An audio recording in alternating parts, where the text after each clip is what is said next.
Aujourd'hui, j'ai le plaisir d'interviewer Nadège Lefort. Bonjour. Bonjour Steve. Tu es sexothérapeute et tu vas nous parler d'un sujet jouissif, évidemment, le plaisir féminin. Ou les plaisirs féminins. Donc avant qu'on parle des plaisirs féminins, est-ce que tu peux te présenter ? Oui, je suis donc Nadège Lefort, je suis sexothérapeute, spécialiste des plaisirs féminins, experte de toute la sphère des douleurs intimes, donc dyspareunie, vaginisme, endométriose, tout ce qui va un petit peu être les obstacles justement pour aller vers le plaisir. Est-ce que tu peux préciser ce que c'est qu'une dyspareunie ? Oui, le terme dyspareunie, c'est le mot scientifique qui désigne les douleurs pendant et ou après les rapports sexuels. Merci. J'accompagne principalement les femmes et aussi les couples. J'exerce à Palaiseau, dans l'Essonne, et je reçois à mon cabinet en présentiel ou en visio.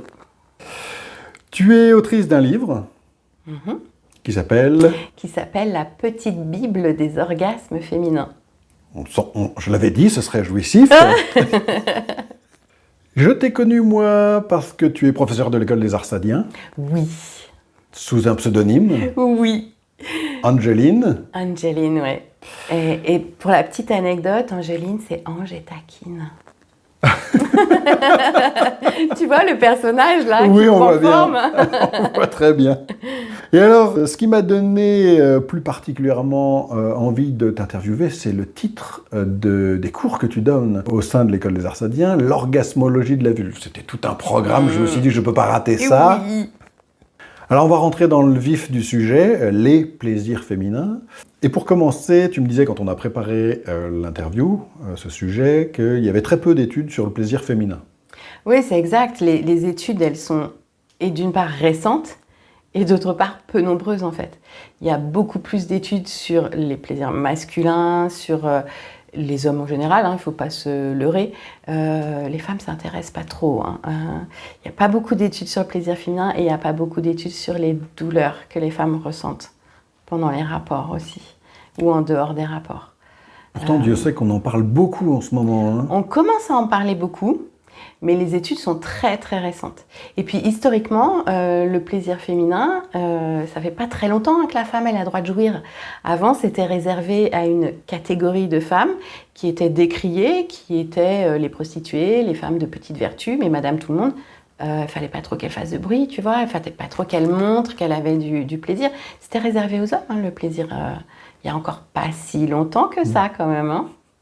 On se demande bien pourquoi. Tiens donc. J'ai une réponse, mais peut-être que tu veux donner la tienne. Dis-moi, toi, qu'est-ce que tu en penses ? Ah ben, il y a un gros poids de la religion là-dedans, quand même. Hein. Et voilà. Il y a toute une histoire d'éducation, alors l'éducation parentale, l'éducation religieuse, puis l'éducation sociétale en fait. Quoi. C'est, tu sais, un petit peu le syndrome de la madone et de la putain. Dans quelle catégorie on se place ? On a l'impression, quand on est une femme, qu'on devrait appartenir soit à l'une, soit à l'autre des catégories. Et en fait, non, on a le droit de jouir de tout dans la vie, y compris du plaisir sexuel. Quoi. Heureusement. Ouais. Mais effectivement, les femmes respectables, entre guillemets, n'avaient pas trop droit à ça. En tout cas, elles n'avaient pas le droit de le montrer. C'est exactement ça, oui. C'était pas une question de droit, d'ailleurs. Ça ne se faisait pas. Ça se faisait pas, oui. Un deuxième sujet que j'aimerais aborder avec toi, c'est l'hymen. Parce que c'est finalement un sujet, je m'en aperçois de plus en plus, qui est quand même très mal connu. On dit un petit peu n'importe quoi sur l'hymen. Alors j'aimerais bien avoir ton point de vue. Bah, c'est surtout, moi, ce qui m'intéresse d'aborder, c'est le mythe autour de la virginité et donc de l'hymen qui devrait être intact.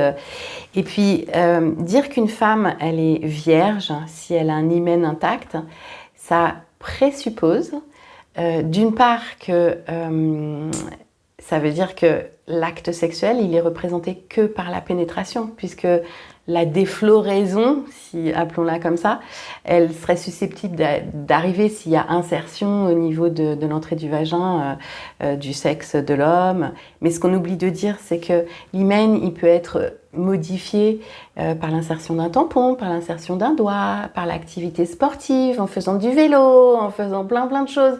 Donc tu vois, cette notion de virginité, déjà à double sens, elle me gêne, elle me dérange, parce que ça voudrait dire qu'il n'y a que l'acte sexuel pénétratif donc hétéro-centré évidemment, qui serait responsable de déflorer une femme. Et puis ça veut dire quoi, cette histoire de virginité Et il y a plein de formes d'hymen aussi, différentes. Il y a des hymens qui vont pas du tout, quasiment pas bouger lors du premier rapport pénétratif, d'autres qui vont saigner, d'autres qui vont un petit peu faire mal, d'autres pas du tout. Donc en fait, il y a tout ce mythe-là, et la religion est venue derrière en fait, quoi. Ça veut dire qu'une femme doit être vierge aussi avant le mariage, une femme doit... Mais laissez-nous tranquilles, laissez-nous faire ce qu'on veut avec nos corps.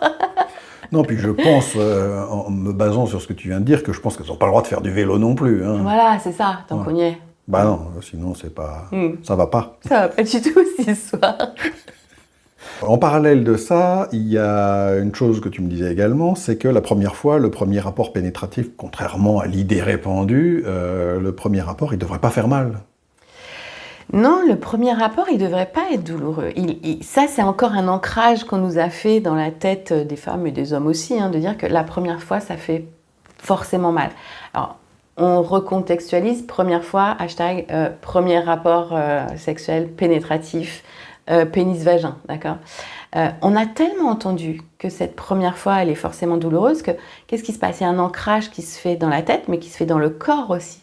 C'est-à-dire que le corps des femmes, au lieu de se sentir un petit peu... On ne va pas se leurrer non plus, la première fois, on a un petit peu d'appréhension.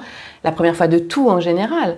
Qu'est-ce qui va se passer ? Est-ce que ça va être agréable, désagréable ?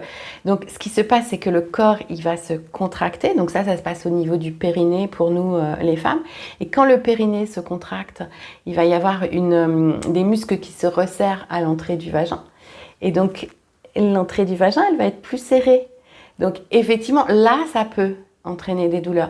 Mais si on ne nous avait pas dit bourrer le crâne en nous disant que la première fois, ça faisait mal, si on avait des partenaires, la première fois, le premier rapport sexuel pénétratif, qui prenaient le temps, qui nous accompagnaient dans la douceur pour ce premier rapport, il n'y a pas de raison que ça fasse mal, en fait, quoi. D'accord. Mais il faudrait que ça se passe tout le temps comme ça, pas que pour le premier rapport. On est d'accord.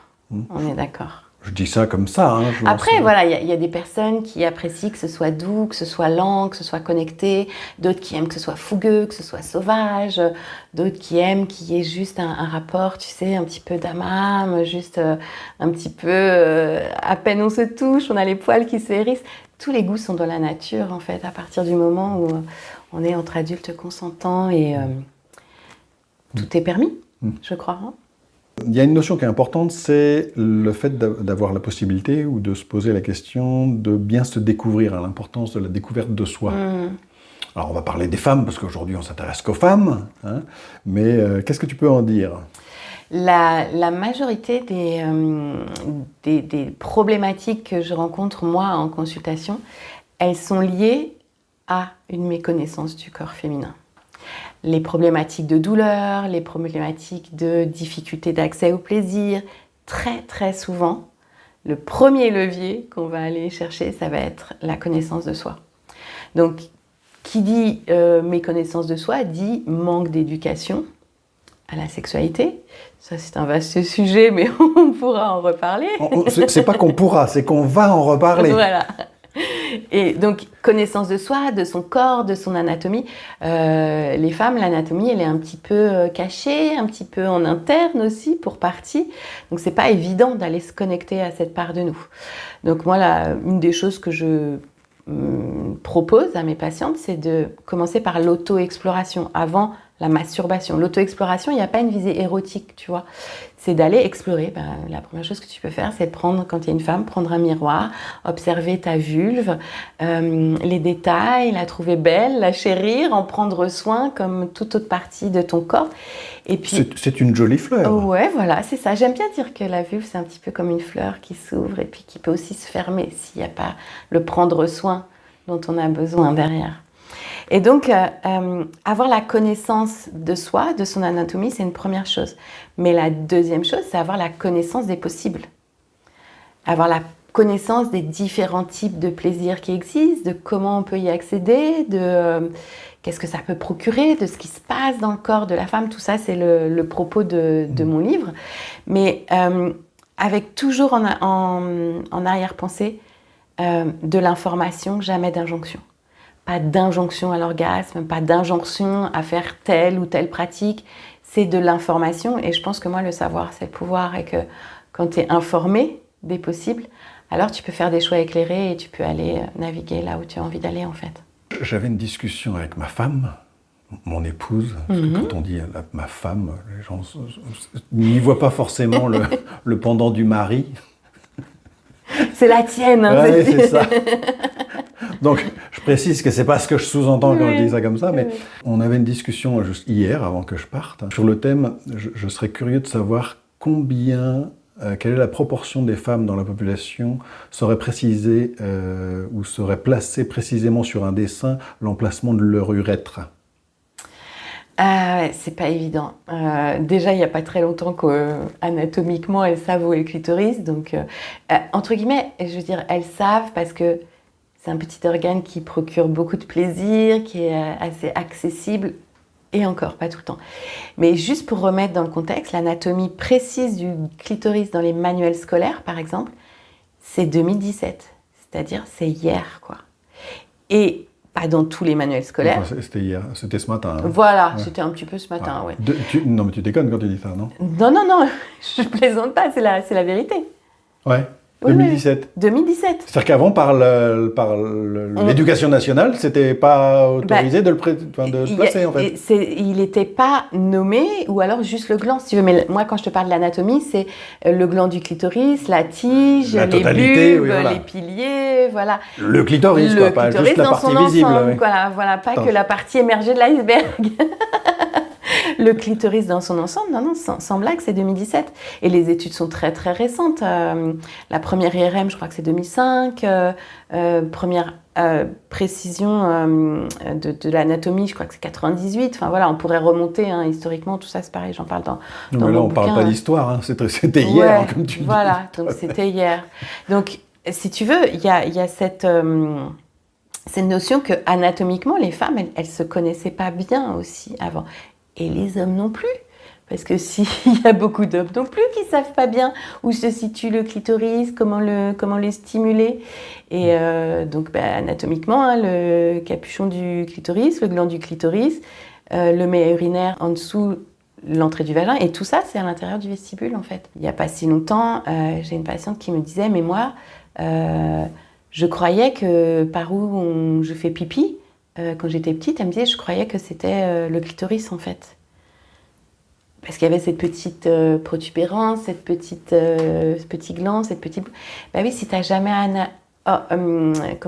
observé ton anatomie en tant que femme, le méa urinaire, c'est juste un tout petit orifice entre le gland du clitoris et l'entrée du vagin. Quoi. Bah, le fait est que fermé, il ne se voit quasiment pas. Plus une femme connaît son corps, plus elle connaît les clés d'accès au plaisir, plus elle peut les partager à son ou sa partenaire. Donc c'est sympa de se connaître soi quand même pour pouvoir partager à l'autre et ne pas tout attendre de l'autre. Ça me paraît primordial. Oui. Et il y a une autre chose que j'ai appréciée, tu m'as parlé du nerf pudendal. Oui. En me précisant qu'on appelait le nerf honteux ou le nerf de la honte. Oui, c'est ça. Ce qui est encore assez symptomatique de la façon dont on voyait les choses il n'y a pas si longtemps. Et tu me précisais une chose, c'est qu'il innerve la zone du clitoris, donc, la vulve, la zone anale, mais pas à l'intérieur du vagin. Non. C'est pas le même nerf. C'est d'autres, c'est d'autres nerfs. D'où une différence qu'on va aborder un petit peu après sur les différentes façons de jouir et qui, là, s'explique biologiquement. Effectivement, une jouissance du clitoris ne va pas ressembler, et là on comprend mieux pourquoi, à une jouissance l'intérieur du vagin. Tu appelais ça une jouissance ou un orgasme profond. Vaginal. Alors, il y a plusieurs formes d'orgasme vaginal. Il peut y avoir la sensibilité du vagin, elle est moindre en fait. L'entrée du vagin est très sensible, il y a plein de terminaisons nerveuses. Le fond du vagin vers le col est sensible avec ce qu'on appelle les cul-de-sac vaginaux. Là, il y a plein de terminaisons nerveuses aussi, le col est sensible.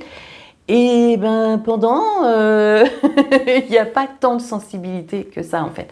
Il y a cette fameuse zone G à quelques centimètres dans la paroi antérieure du vagin qui est sensible aussi.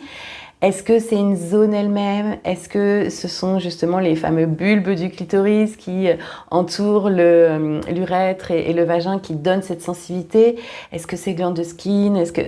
Voilà. Est-ce que c'est vraiment important en fait? Moi, j'ai mon côté scientifique, ancienne chercheuse, évidemment, qui aime bien comprendre et connaître tout ça. Mais en tout cas, il y a une zone appelée zone G qui donne du plaisir. Un petit peu plus loin que la zone G, une zone qu'on pourrait appeler zone A, qui peut procurer du plaisir aussi, aller amener vers l'émission fontaine. Et puis les zones plus profondes qui peuvent emmener vers l'orgasme profond. On parle de deep spot aussi, de choses comme ça. Mais il y a plein de formes de plaisir différents.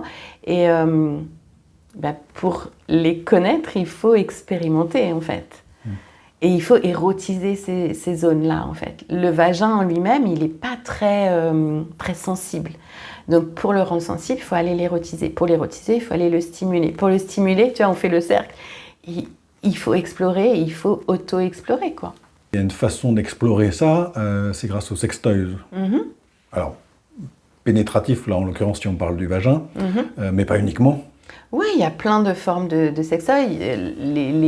Le très célèbre, j'ai le droit de dire une marque? Dis ce que tu veux, on fait ce qu'on veut. Le très célèbre Womanizer, le sextoy à air pulsé, qui a positionné au niveau du clitoris et qui fait une espèce de envoi de l'air, absorption d'air, un petit peu comme une succion, mais c'est beaucoup plus fin, beaucoup plus doux que ça. Air pulsé, c'est comme ça que ça s'appelle.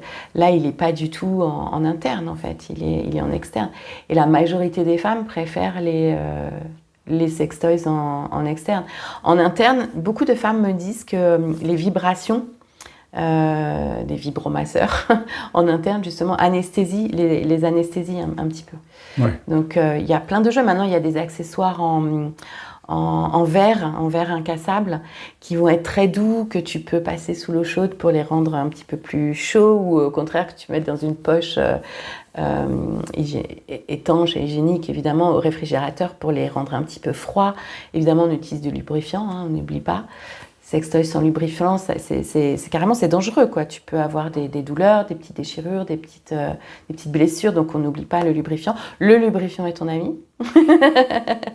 et voilà, il y a plein de jouets et d'accessoires en interne, en externe, en anal, sur les seins, Moi, je pense que tout le corps est hétérogène, donc c'est pas aller stimuler que la zone génitale.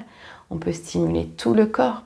Tu peux avoir une bougie de massage douce dont le composé va se transformer en huile et qui devient huile de massage. Il y a plein de choses qui sont possibles en fait. Bougie de massage, alors j'avoue que je ne connais pas. Tu ne connais pas? Non. C'est des petites bougies, alors ça peut être, je ne sais pas, de l'huile de karité, huile de coco, des mélanges, et quand ça fond, ça devient une huile. C'est une huile à la base qui a juste été figée. Elles sont spécialisées pour être utilisées à cet effet. C'est pas n'importe quelle bougie, clairement. Oui, non, c'est pas n'importe quelle bougie. Et ça n'a rien à voir avec les bougies aussi qui sont utilisées dans le wax play, dans le BDSM, là où c'est encore autre chose. Là, c'est des bougies qui sont faites à base d'huile qui est figée. Quand tu mets la petite bougie, la petite flamme, ça va se liquéfier. Et donc, tu peux le verser. En général, elles sont dans un petit récipient. Tu peux verser et à ce moment-là, ça se transforme en huile de massage chaude, en fait, quoi. D'accord. Et ça, c'est une autre façon de se connecter à l'autre et d'accéder au plaisir. D'accord. Bon. Quand tu dis ça, on a l'impression que tu as déjà essayé. Hein. Je suis une exploratrice de l'intime, tu sais. Chercheuse. Mais j'aime bien dire exploratrice, c'est plus... Pour écrire le livre, évidemment qu'il y a mon expérience personnelle, mais il y a aussi tout un tas de recherches scientifiques. Moi, j'aime bien que les choses soient sourcées. Ça vient pas de mon imagination. Je lis les études, je fais des recherches pour que les informations soient fiables. Alors ça fait 2 fois que tu cites ton livre, on va en parler tout à l'heure, parce qu'effectivement tu as écrit un livre. Avant on va aborder les orgasmes, enfin l'orgasme féminin et ses enjeux, les orgasmes. Et la première question que j'ai envie de te poser, puisqu'on parlait du livre, c'est pourquoi le livre s'appelle La Petite Bible des orgasmes féminins? Pourquoi pas de l'orgasme féminin? Tout simplement, c'est très simple, hein, c'est parce qu'il n'y a pas un orgasme féminin, il y a des orgasmes féminins. Et ce qu'on entend beaucoup, alors on a beaucoup entendu avant, tu sais, il y avait l'orgasme vaginal, l'orgasme clitoridien, Monsieur Freud qui est passé par là et d'autres qui disaient que l'orgasme clitoridien c'était l'orgasme de la petite fille et l'orgasme vaginal c'était l'orgasme de la femme mature. Bon, on est sorti de ça, heureusement. Mais justement, par rapport à ce qu'on disait tout à l'heure, le fait qu'on ne connaissait pas l'anatomie du clitoris, donc on n'en entendait pas tellement parler de ce petit organe. Et depuis que tout ça a été mis en lumière, on n'entend plus parler que de ça. Et donc tous les orgasmes féminins seraient des orgasmes clitoridiens en fait. Moi, je ne suis pas d'accord, ça n'engage que moi, mais enfin, il y a aussi des études qui ont été faites. Hein. Il y a une chercheuse aux États-Unis qui a fait des études sur des femmes qui étaient paraplégiques, qui avaient eu la moelle épinière sectionnée, et qui a fait des IRM, et qui a observé que ces femmes donc, qui n'avaient aucune sensibilité clitoridienne, elles pouvaient avoir des orgasmes vaginaux. Donc déjà, jusqu'à preuve du contraire, hein, on est dans les recherches, hein, c'est quand même la preuve que l'orgasme féminin n'est pas exclusivement lié au clitoris. L'orgasme profond, pour moi, il n'est pas lié au clitoris, on en a parlé tout à l'heure, orgasme profond, orgasme du col. L'orgasme anal, que je sache, il n'est pas lié au clitoris, l'orgasme mammaire n'est pas lié au clitoris. Donc moi, je revendique ça, la pluralité des orgasmes. L'orgasme nocturne, l'orgasme par la pensée, l'orgasme énergétique, l'orgasme... il y en a tellement des formes d'orgasme, en fait. Le fait est qu'il y en a surtout deux qui sont connus, ou en tout cas qui sont bien imaginés dans la culture, qui sont bien ancrés dans la culture, c'est l'orgasme clitoridien et l'orgasme vaginal. Ce qui fait que, à bien des égards, et je pense pour un certain nombre de personnes, les autres relèvent presque du mythe. Oui, un petit peu, tu as raison. Ouais. Parce que va parler d'orgasme mammaire, par exemple, à quelqu'un qui ne l'a pas expérimenté.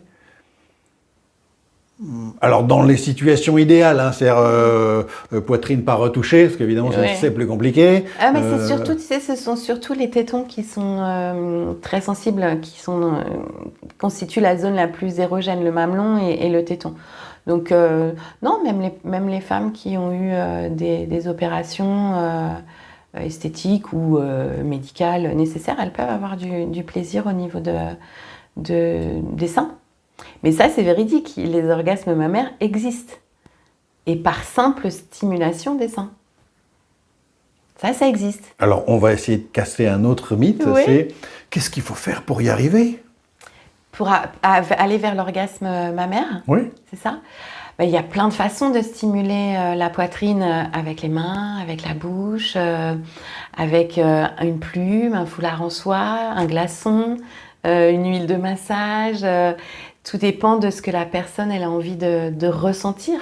Tu peux lécher, tu peux mordiller, tu peux pincer, tu peux aussi avoir une caresse enveloppante, partir peut-être plus de l'extérieur pour te rapprocher un petit peu du téton. Et en fait, c'est juste une histoire de connexion, verbale ou non verbale, de voir comment la personne avec qui tu es en interaction, elle a envie d'être stimulée.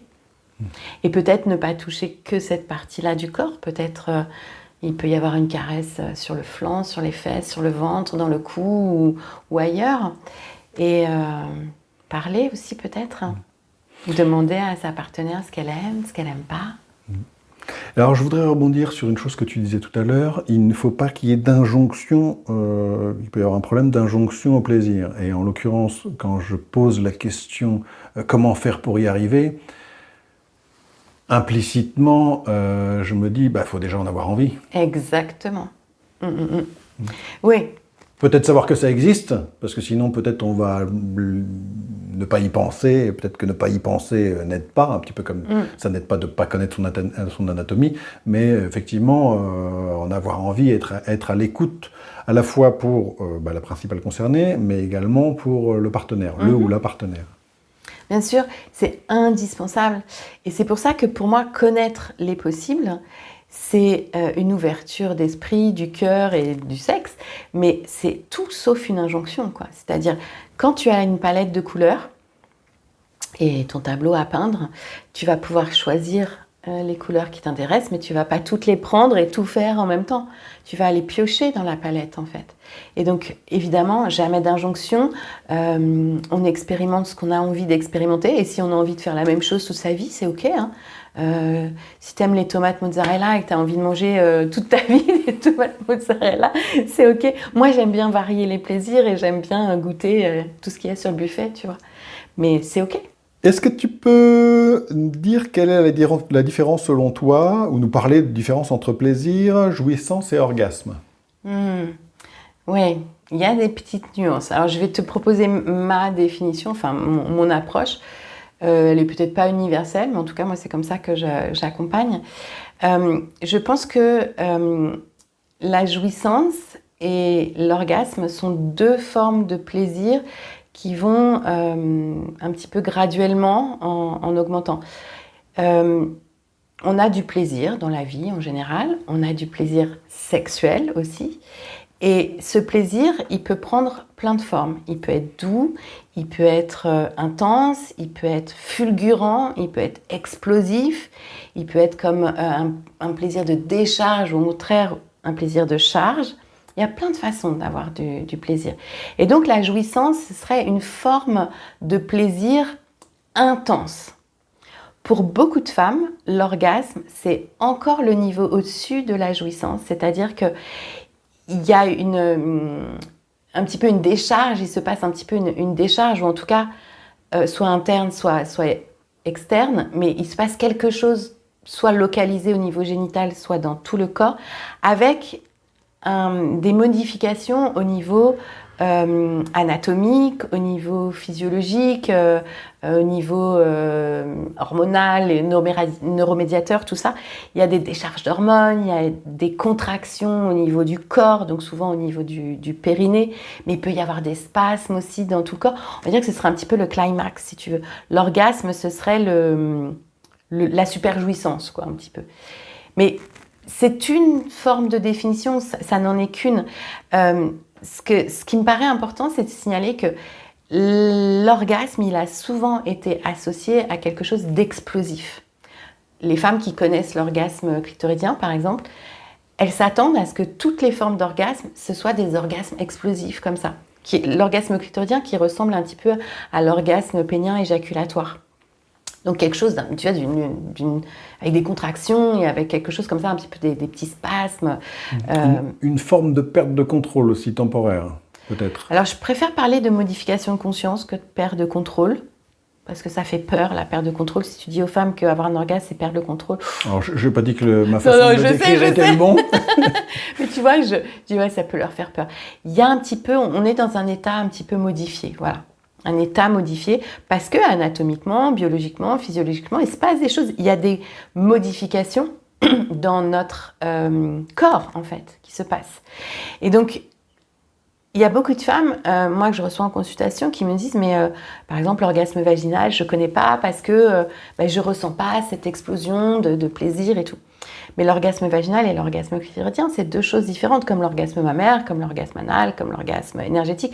En fait, chaque orgasme a ses caractéristiques. Et l'orgasme vaginal, c'est pas une décharge, c'est pas une explosion de plaisir, ça va plutôt être des vagues, tu vois, succession de vagues montantes pour aller vers... moi là, je parle personnellement, mais quelque chose qui va plus aller dans tout le corps. Et ça me fait penser à autre chose, c'est qu'il y a beaucoup de femmes aussi qui préfèrent avoir beaucoup de plaisir dans l'interaction, dans la connexion intime et sexuelle. Et puis si on va pas vers l'orgasme, c'est pas la fin du monde en fait, quoi. Que d'avoir un orgasme court, bref et intense, mais que la connexion n'ait pas été joyeuse, intime et profonde. Encore une fois, tout dépend de pourquoi tu as envie de faire du sexe en fait. Qu'est-ce que tu attends de ce moment-là? C'est quoi tes besoins, tes envies? Et en fonction de ça, tu ne vas pas aller vers les mêmes types de plaisir. Donc je dirais plaisir en général, jouissance, c'est un plaisir intense, plus grand, plus...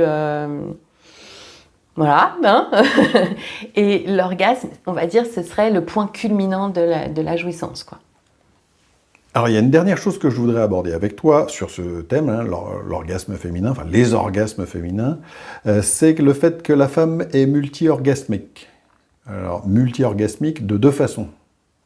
Explique-nous tout. La femme est multi-orgasmique, qu'est-ce que ça veut dire? Ça veut dire qu'elle, c'est un petit peu le sujet de cette interview, elle peut accéder à plusieurs types d'orgasmes. Mais elle peut aussi avoir des orgasmes à répétition. C'est-à-dire que quand elle a eu un orgasme, elle peut en avoir un autre derrière, et encore un autre, et encore une fois, pas d'injonction. On n'est pas à la chasse aux orgasmes. Et puis je crois que plus tu le cherches, plus il te fuit. Hein. C'est un petit peu comme ça aussi. Donc, multi-orgasmique de deux façons. Elle peut accéder à plusieurs types d'orgasmes, et elle peut avoir des orgasmes à répétition, plusieurs orgasmes d'affilée. Est-ce que le fait d'en avoir déjà eu un facilite le fait d'en avoir d'autres derrière? Oui, monsieur. Oui. J'aime bien poser des questions dont j'ai déjà la réponse. Oui, bien sûr. Alors, il y a quand même une chose qui va à l'encontre de cette recherche du plaisir, c'est que les femmes, d'une façon générale, se mettent plus la pression pour réussir à faire plaisir. Oui, il y a un petit peu. Alors, je crois qu'il y a une double injonction. Il y a dans l'éducation, et puis voilà, depuis des millénaires, hein, je pense que les femmes, on est habituées à être dans le prendre soin, dans le accueillir, prendre soin de l'autre. On veut faire plaisir à l'autre, avant même de s'occuper de notre propre plaisir. Donc très souvent, on va s'adapter à l'autre. Hésiter à interrompre une pratique de peur de couper l'autre dans son élan. Donc ça, c'est quelque chose sur quoi les femmes, elles doivent beaucoup, beaucoup travailler en général. Mais le revers de ça, c'est qu'il me semble que vous, les hommes, vous avez aussi une injonction à... Nous, on est dans le être et vous êtes dans le faire. Depuis tout petit garçon, on vous apprend à faire, à être. Et dans la sexualité, ça se traduit par... Eh ben, il faut bander dur, il faut bander longtemps, il faut faire jouir ta partenaire. Et c'est à nouveau recréer des injonctions, en fait. Donc, il y a une espèce de déphasage des deux côtés. Et notre injonction à nous, ouais, elle va être de travailler sur continuer à prendre soin de l'autre, comme on sait faire, mais pas au détriment de soi. Et oser nommer nos envies et nos besoins. Et puis dire, voilà, cette pratique-là... Moi, c'est sympa, mais aussi, c'est pas ça qui me plaît. Est-ce qu'on peut passer à autre chose ou est-ce qu'on peut faire différemment? Et moi, j'invite toujours les femmes à communiquer, de pouvoir expliquer à l'autre ce qui se passe, quoi, de dire bah, ça, c'est bien, mais alors, par exemple, si tu mets un petit peu plus de lenteur ou au contraire un petit peu plus de pression, ça serait encore mieux, quoi. D'inviter, que ce soit une danse, en fait, je pense que c'est ça, la sexualité, c'est une danse à deux, en fait. Donc, tu apprends les pas. Et après, tu bouges ensemble. Et tu peux apprendre une autre danse. Pas parce que tu sais danser le tango que tu sais danser la valse. Donc, c'est un perpétuel apprentissage. Et quand tu changes de partenaire, tu réapprends aussi. Il y a du travail, parce que le dire, c'est bien, mais arriver à faire en sorte que, pendant l'acte notamment, il y ait une communication de la femme à l'homme, pas uniquement, mais de la femme à l'homme, parce que sinon, nous, on ne sait pas ce qu'on fait. Où on ne sait pas ce qu'il faut faire, ou ce qui serait idéal de faire, si on est tout seul, ou en tout cas qu'il n'y a pas de communication, ça ne peut pas fonctionner. Et c'est dommage, parce que je le disais sans plaisanter tout à l'heure, s'il y a bien un truc, moi, à titre personnel, qui me plaît, c'est de voir ma partenaire jouir. Y a un spectacle là qui est extraordinaire. Mais effectivement, si on n'a pas l'information de ce qu'il faudrait faire au moment où il faudrait le faire, bah, c'est foutu, quoi, en fait. On peut y mettre toute l'énergie, toute la bonne volonté qu'on veut. C'est mort. Et communication verbale et non verbale. C'est-à-dire que il y a des hommes aussi qui me disent que ça les perturbe. Quand une femme, elle parle trop, elle dit oui, j'ai l'impression qu'elle est trop dirigeante, un peu castratrice, un peu...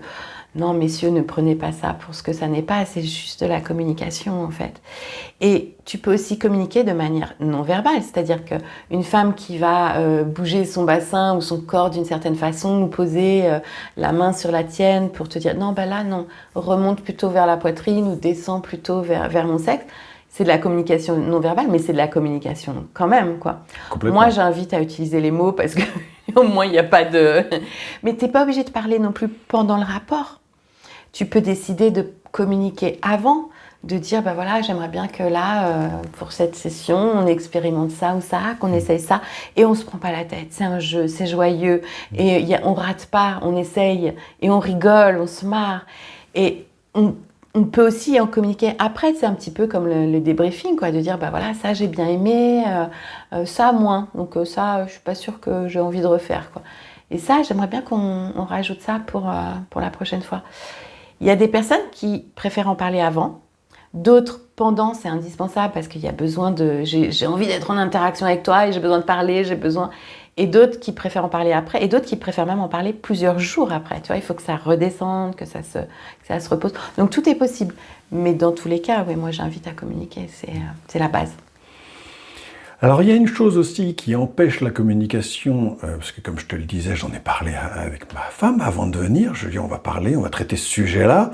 Forcément, elle avait des choses à dire, et ce qu'elle avait à dire m'intéressait. Et elle me disait qu'il y a une chose qui peut aller à l'encontre de cette communication, c'est que, surtout jeunes, les femmes peuvent faire attention à toute autre chose que leur plaisir. C'est si elles sont sur le bon profil, comment elles sont, leur apparence en fait. Hein. Mais moi, je suis pas sûre que ce soit réservé aux jeunes femmes. Hein. Une femme d'âge mûr, elle va dire, est-ce que là, j'ai pas des bourrelets? Est-ce que là, j'ai pas des vergetures? Est-ce que là, j'ai pas... est-ce qu'on voit mes rides? Voilà. Je pense qu'il faut sortir de ça. Tu peux pas... je pense pas que tu puisses aller vers une interaction émotionnelle et sexuelle pleinement satisfaisante si tu as le focus sur quelque chose qui te fait soit sortir de l'esprit, soit sortir du corps, en fait. Et tout ce qui est apparence, ça en fait partie, ouais, bien évidemment. D'accord.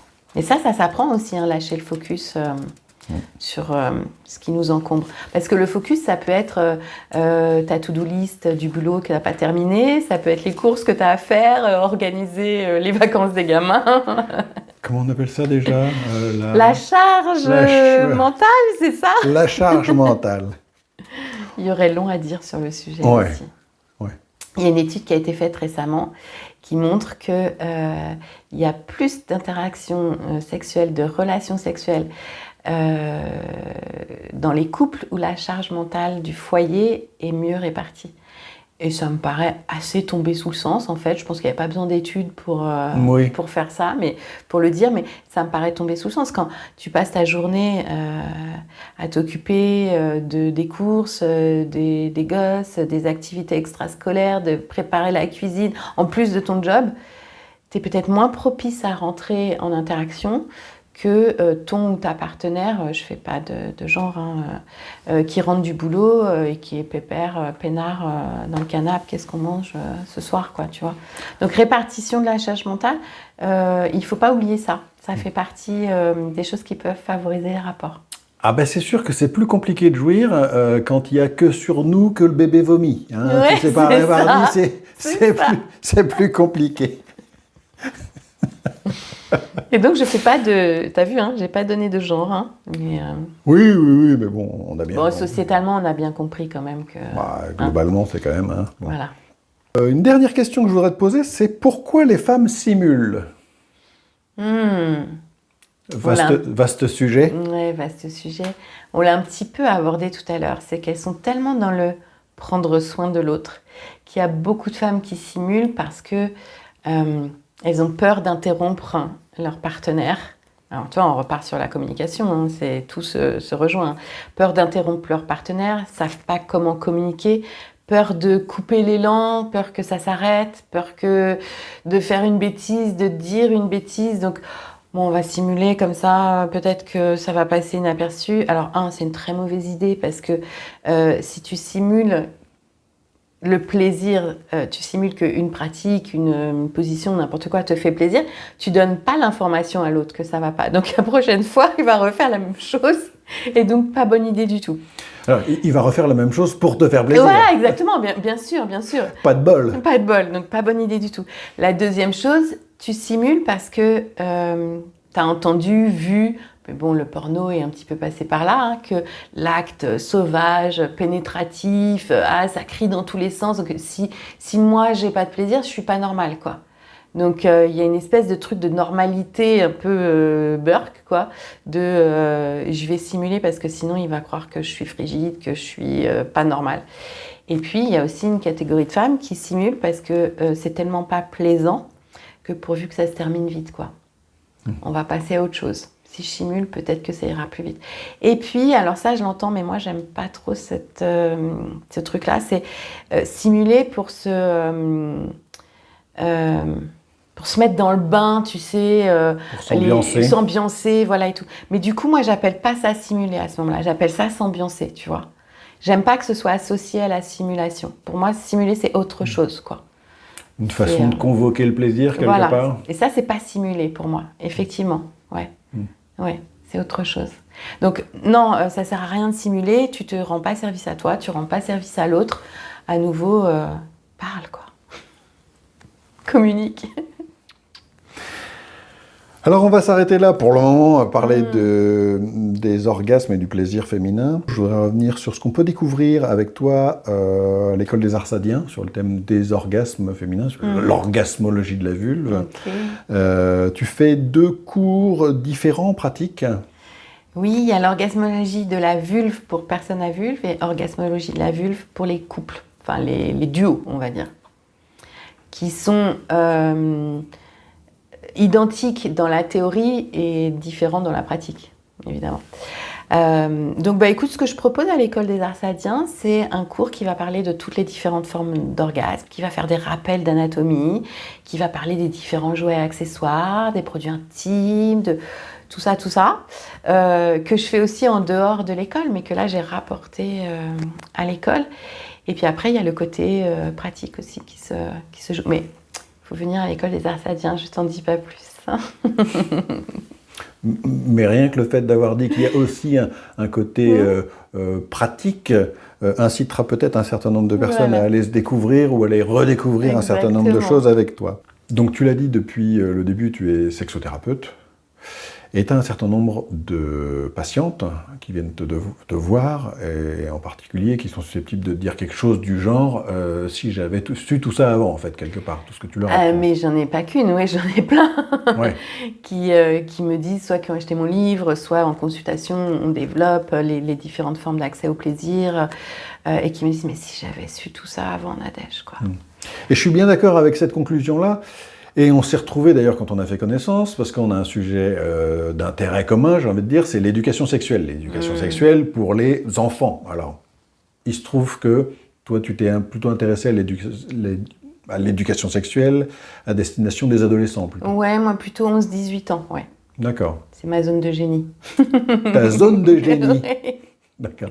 Parce que c'est plutôt à eux que tu avais envie de t'adresser, ou parce que quand tu as commencé à t'intéresser à ça... Ça s'est présenté comme ça, et j'aime beaucoup être en interaction avec ce public-là. Ça ne veut pas dire que j'aime pas être en interaction avec des plus jeunes, ça veut dire que ça ne s'est pas présenté jusque-là. Mais il y a une façon de communiquer qui est différente aussi. Si tu veux, tu donnes pas les mêmes informations à des enfants en maternelle qu'à des ados qui sont au lycée, quoi. Et moi, j'aime bien cette interaction collège-lycée où ils sont très curieux, où comment on va pouvoir leur expliquer, si tu dis à un jeune que la pornographie c'est pas bien, non, ça, il faut pas y aller. Non, ça suffit pas. C'est quoi l'alternative à la pornographie, en fait, par exemple? C'est ça qui est intéressant de communiquer avec eux. J'aime ce public-là, voilà, j'aime leur transmettre des informations, répondre à leurs questions, ils sont très curieux. Et les ados, les enfants, les ados d'aujourd'hui, ce sont les adultes de demain. Et je pense que si on fait notre job, toi, moi, nous, les pros de l'intime, de leur donner l'information, et moi je parle d'information à la vie affective, relationnelle et sexuelle. Comme ça, c'est un... C'est un tout, de toute façon. C'est un tout. Ils seront mieux outillés, mieux équipés pour faire des choix pour leur avenir relationnel et sexuel. Et ce qu'on entend souvent dire, c'est non, mais on ne va pas parler d'éducation à la sexualité aux enfants, ils vont avoir des rapports encore plus précoces. Alors il y a quelques études qui ont été faites là-dessus que c'est tout le contraire qui se passe. C'est-à-dire que comme ils sont informés, ils ne vont pas aller faire tout et n'importe quoi avec le ou la première venue. Ça retarde l'âge des premiers rapports parce que justement il n'y a plus tu sais, cet inconnu qui te taraude avec les hormones qui arrivent à l'adolescence. Et, ok, donc là, je suis informée, je vais pouvoir choisir le bon moment et puis faire des choix qui me ressemblent, quoi. Donc ça, c'est une autre de mes missions qui me tient à cœur. Mission qui me tient à cœur aussi, ce qui fait, je rebondis là-dessus, qu'on est susceptible de te revoir sur cette chaîne. Écoute, avec plaisir. Hein, on va peut-être faire des sujets communs, notamment sur effectivement l'éducation sexuelle. Ouais. Alors, on l'a déjà dit plusieurs fois tout à l'heure, tu as écrit un livre qui s'appelle « La petite Bible des orgasmes féminins ». Alors, où est-ce qu'on peut le trouver, ce livre ? Tu peux le trouver sur mon site internet. Il existe en version numérique et en format papier. D'accord. Les liens vers ton site seront sur l'article associé qui paraîtra en même temps que la vidéo et que le podcast sur mon site internet. Ok. Donc, n'hésitez pas à aller voir. voir. Vous allez pouvoir retrouver toute la pluralité des orgasmes féminins. Il y a des schémas, je crois que ça c'est important de le dire aussi. Il y a des schémas qui sont précis pour comprendre justement l'anatomie féminine. Dans la deuxième partie, il y a des interviews de personnes connues et non moins célèbres, ce qui ne gâche pas les choses. Voilà, pour aller aussi explorer d'autres univers comme le tantra, comme les érotypes, comme le BDSM, comme voilà, plein de petites choses comme ça, sympathiques. Allez-y, vous ne perdrez pas votre temps. En tout cas, je te remercie d'avoir accepté mon invitation. Merci Steve. Et puis, que je te dis à bientôt. Ouais. Bye bye.